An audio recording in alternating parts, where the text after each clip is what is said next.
हिमाचल की बर्फीली वादियों से हरिद्वार की पवित्र सीढ़ियों तक और अंत में गोवा की अंधेरी सलाखों के पीछे। दोस्तों, क्या महज एक रिकॉर्डेड वीडियो पूरे राज्य की शांति को राख कर सकता है? आज जगदूत न्यूज की इस स्पेशल इन्वेस्टिगेशन में हम बात करेंगे गौतम खट्टर और उनके भाई माधव खट्टर की।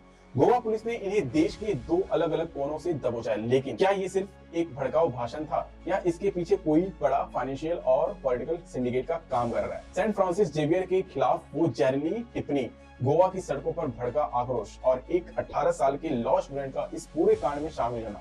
आज हम उस वायरल हिट ग्राफ का एक्सरे करेंगे जिसने गोवा की सुरक्षा को हिलाकर रख दिया। लेकिन रुकिए, इस पूरी डॉक्यूमेंट्री का तीसरा हिस्सा तो आपके होश उड़ा देंगे। वहां हम उस मास्टरमाइंड का खुलासा करेंगे जिसने कानून की पढ़ाई करते करते ही कानून की ध्वजियां उड़ाने का ब्लूप्रिंट तैयार किया। कौन है ये लोग? कहां से आते हैं ये?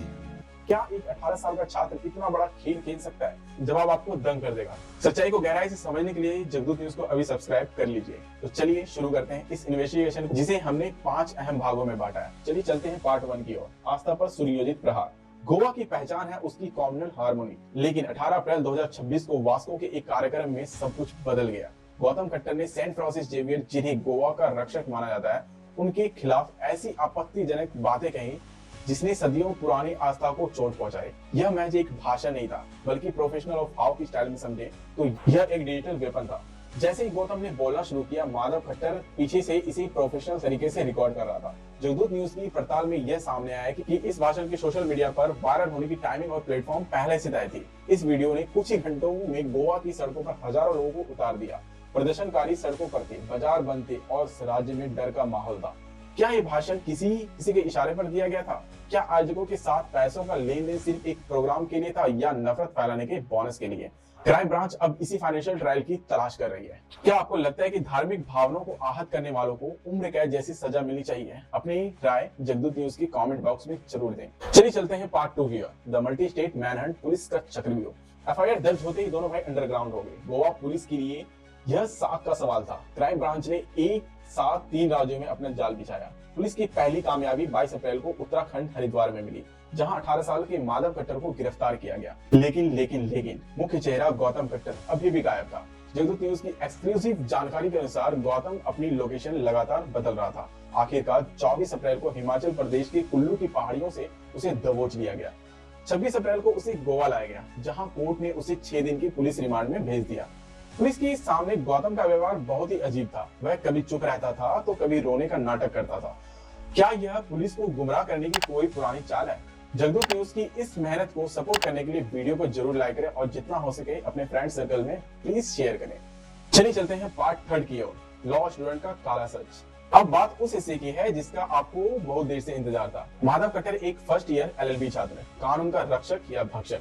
पुलिस की तफ्तीश में जो सामने आया वह रोंगटे खड़े कर देने वाला है। माधव खट्टर ने न सिर्फ वो विवादित भाषण लिखा, बल्कि उसने ही आयोजकों से डील की और पैसों का मैनेजमेंट संभाला। माधव को लगा वह कानून का छात्र है, इसलिए वह धाराओं से बच निकलेगा, और हुआ भी वही। 28 अप्रैल 2026 को वास्को की अदालत ने माधव को सशर्त जमानत यानी कि बेल दे दी। आधार बनाया गया उसकी कम उम्र और उसका करियर। लेकिन जगदूत न्यूज आपसे यह सवाल पूछता है कि क्या एक शिक्षित युवक द्वारा समाज में आग लगाने की कोशिश को महज उम्र के आधार पर माफ किया जा सकता है? माधव को जमानत तो मिल गई, लेकिन उसकी डिग्री और भविष्य अब इस कलंक के साए में है। क्या माधव खट्टर को बेल मिलना सही फैसला है? जगदूत न्यूज को अपनी बेबाक राय जरूर दें।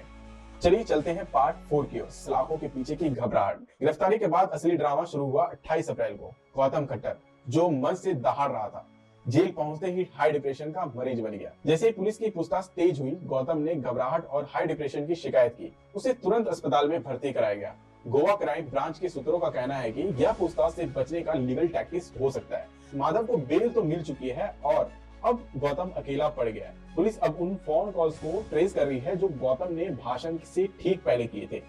क्या इस नफरत के पीछे कोई बड़ा राजनीतिक रिमोट कंट्रोल है? क्या गौतम की बीमारी सच है या वो जेल की सख्ती बर्दाश्त नहीं कर पा रहा है? आप अपनी राय प्लीज कमेंट में जरूर हमें बताएं। चलिए चलते हैं पार्ट 5 की ओर और आखिरी, समाज की अखंडता पर कड़ा सवाल। गोवा में लोग शांति चाहते हैं, लेकिन खट्टर भाइयों ने जो जख्म दिए हैं ना, उन्हें भरने में समय लगेगा। यह मामला सिर्फ 2 भाइयों की गिरफ्तारी का नहीं है, यह चेतावनी है उन लोगों के लिए जो सोशल मीडिया का यूज करके हथियार बनाकर समाज ताना बाना तोड़ना चाहते हैं। माधव खट्टर जैसे शिक्षित युवाओं का इस तरह के कामों में पड़ना देश के भविष्य के लिए एक खतरा है। जगदूत न्यूज और मैं राजा वर्मा यह स्पष्ट करते हैं कि नफरत की कोई जगह नहीं है, चाहे वह किसी भी धर्म के खिलाफ हो। गोवा पुलिस की जांच अभी भी जारी है और उम्मीद है कि जल्द ही असली मास्टरमाइंड बेनकाब होगा। दोस्तों, आज जगदूत न्यूज आपसे एक सीधा सवाल पूछता है, क्या माधव कट्टर को छात्र होने के नाते मिली जमानत देश के कानून के लिए एक गलत मिसाल है? क्या आपको लगता है कि गौतम कट्टर की बीमारी सिर्फ एक नाटक है? अपनी राय कमेंट्स में जरूर दें, क्योंकि आपकी आवाज ही असली लोकतंत्र है। इस डॉक्यूमेंट्री को 5 दोस्तों के साथ शेयर करें और जितना हो सके इसे शेयर करें अपनी फैमिली मेंबर्स के साथ भी, और इस वीडियो को लाइक करें, जगदूत न्यूज को सब्सक्राइब करें। मिलते हैं आपसे अगले वीडियो में, तब तक के लिए जय हिंद। भाई मजा आया। और अगर तुम लोग नए हो तो सब्सक्राइब करो, वो जो लाल वाला बटन है उस पर फूट फेंक के मारो या फिर मोमबत्ती, मुझे नहीं पता, बस क्लिक हो जाना चाहिए।